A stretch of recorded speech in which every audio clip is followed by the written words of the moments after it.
تجھ سا کوئی نہیں، تجھ سا کوئی نہیں ہے عقیدہ یہ اپنا بصدق و یقین ہے عقیدہ یہ اپنا بصدق و یقین تجھ سا کوئی نہیں، تجھ سا کوئی نہیں ہے عقیدہ یہ اپنا بصدق و یقین تجھ سا کوئی نہیں، تجھ سا کوئی نہیں اے رسول امین خاتم المرسلین۔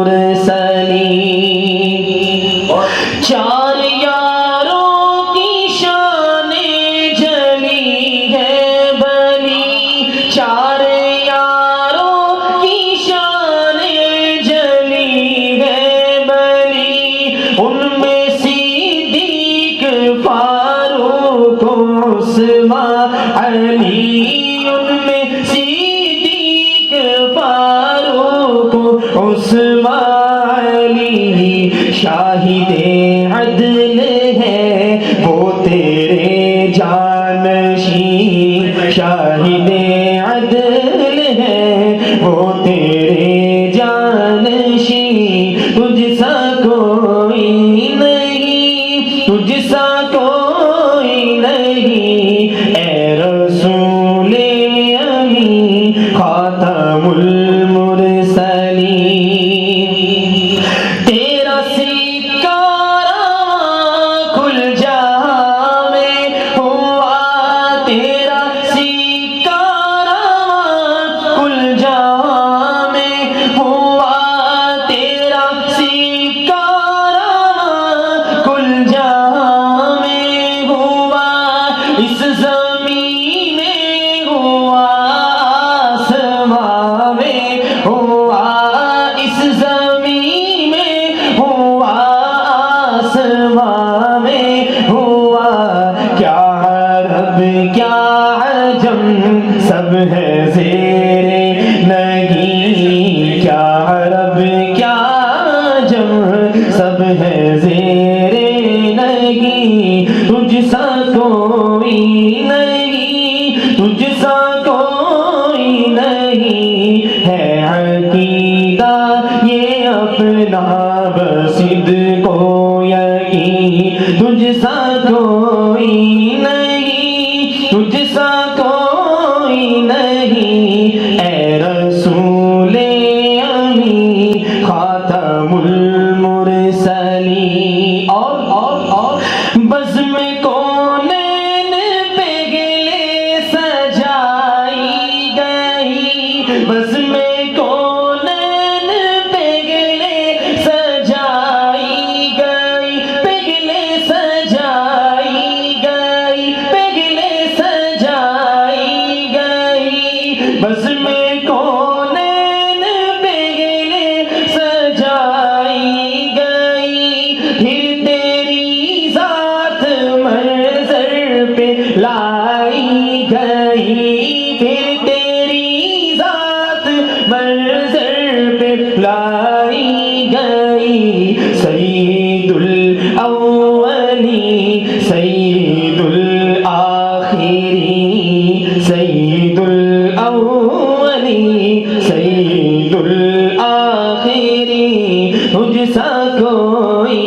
نہیں، تجھ سا کوئی نہیں ہے عقیدہ یہ اپنا بصدق و یقین تجھ سا کوئی نہیں، تجھ سا کوئی نہیں اے رسول امین خاتم المرسلین۔ جی کریم عمران صاحب آپ نے سما باندھ دیا، اللہ کرے زور دیں اور زیادہ، اللہ رب العزت اپنی خاص رحمت سے آپ کو نوازے۔ واپس مولانا صاحب آپ کے ہاں رخ کرتے ہیں تو فضائل رمضان کی بات تو ہو گئی، جو سب سے بنیادی نوعیت کا سوال میرے ذہن میں آتا ہے کہ رمضان المبارک کے شروع کے دنوں میں ہم دیکھتے ہیں لوگ بہت زیادہ تعداد میں مساجد کا رخ کرتے ہیں. آہستہ آہستہ یہ تعداد کم ہوتی جاتی ہے. یعنی ہم کہیں نہ کہیں غلطی کر جاتے ہیں, ہم سے مسٹیک ہو جاتی ہے کہ ہم رمضان المبارک کی فیوز و برکات جو ہے وہ جس طرح سے سمیٹنی چاہیے اس طرح سے سمیٹ نہیں پاتے. تو کون سے ایسے کام کر لیے جائیں کہ ہم رمضان المبارک کی زیادہ سے زیادہ برکات جو ہیں ان کو پالیں, ان کو سمیٹ لیں اور اپنی بگڑی ہوئی جو قسمت ہے اس کو جتنا سنوار سکتے ہیں سنوارنے کی کوشش کر سکتے ہیں. ماشاءاللہ, بہت خوبصورت سوال. اصل میں رمضان المبارک کے مقصد کو ہم سمجھ نہیں پائے. درست. جس وجہ سے اس درجے کی فیوز و برکات حاصل نہیں کر پاتے.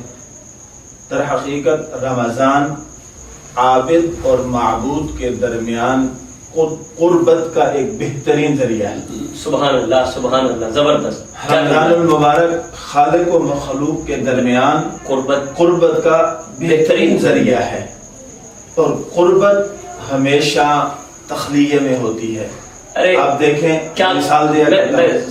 زبردست, کیا جملہ, قربت تخلیے میں ہوتی ہے. میں مثال دیا کرتا ہوں.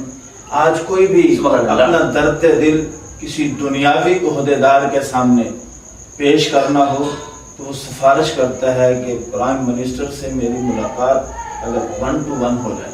کیا کہنے, اگر 1 to 1 ہو جائے تو مزہ آ جائے. 1 to 1 درد دل اس کے سامنے رکھنے کا مزہ ہے, اور جس توجہ سے وہ سنے گا تو مسئلہ حل ہونے کا امکان موجود ہے.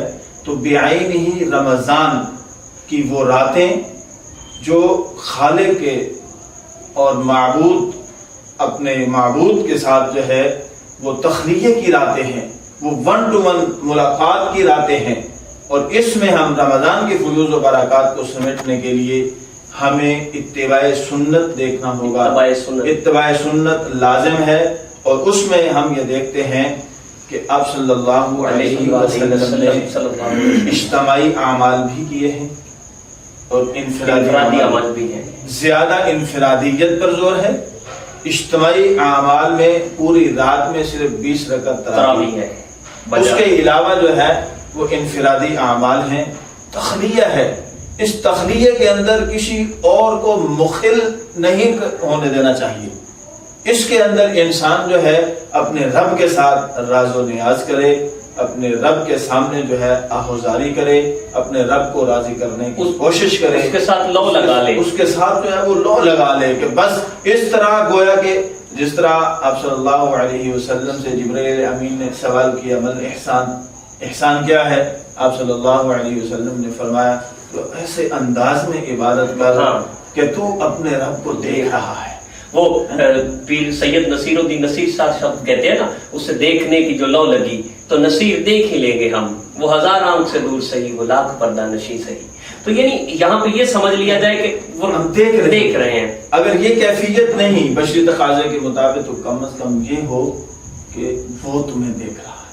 بالکل وہ تمہیں دیکھ رہا ہے. اس میں کیفیات جو ہے وہ تبدیل ہوتی ہے. جب انسان تخلیے میں بیٹھتا ہے اور سوچ و بچار کرتا ہے, اور پھر رب نے خود فرمایا, اللہ نے خود فرمایا وسجد وقترب, طویل سجدے.